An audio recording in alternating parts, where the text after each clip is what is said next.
want to say that I'm not sick. I'm not a drug addict. And Colleen Garcia, nagbahagi ng mensahe matapos mag-alala ang mga netizens sa kalagayan ng kanyang asawa na si Billy Crawford. Ang TV host na si Colleen Garcia Crawford ay naglatala ng isang bukas na liham sa mga netizens sa gitna ng mga alalahanin tungkol sa kalusugan ng kanyang asawang si Billy Crawford. Matatanda ang kumalat sa social media ang isang video ni Billy at hindi napigilan ng ilang netizens na magpahayag ng pagkabahala sa biglaang pagbaba ng timbang umano ng aktor.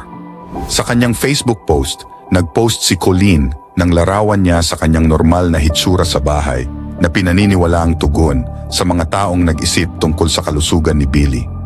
Sinabi niya na ang mga tao ay dapat tumigil sa pag-iisip tungkol sa estado ng isang tao batay sa kanilang hitsura. Mukha akong may sakit, mukha akong namumutla, mukha akong depressed. Magulo ang buhok ko, espisa nakakabaliw na init na ito. Hindi ito dahilan ng bisyo. Hindi ito sanhi ng hindi mabata na stress o problema sa pag-aasawa o depression. Ito ay dahil ako ay tao. Lahat tayo ay. Nag-breakout ako, napapagod ako, tumatanda ako araw-araw, she said. Kahit sino pwede mang-bash, manghusga, mag-speculate.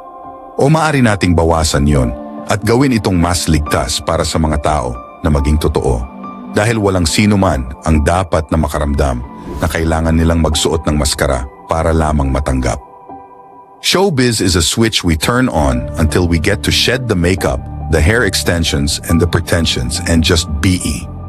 We complain a bit how everything on social media is so fake and filtered, and then in the same breath, we bash what's real kapag feeling namin hindi ito maganda para sa amin, she added.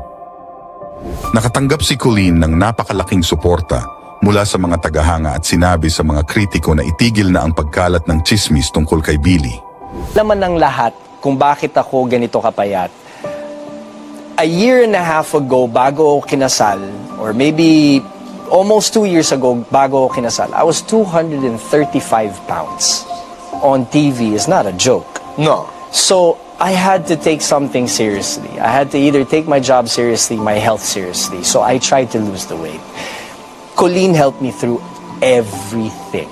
And para sa alam din ng lahat, nung nagkito ako, for the first 4 days na nagkito ako, nag-lose ako ng 11 pounds.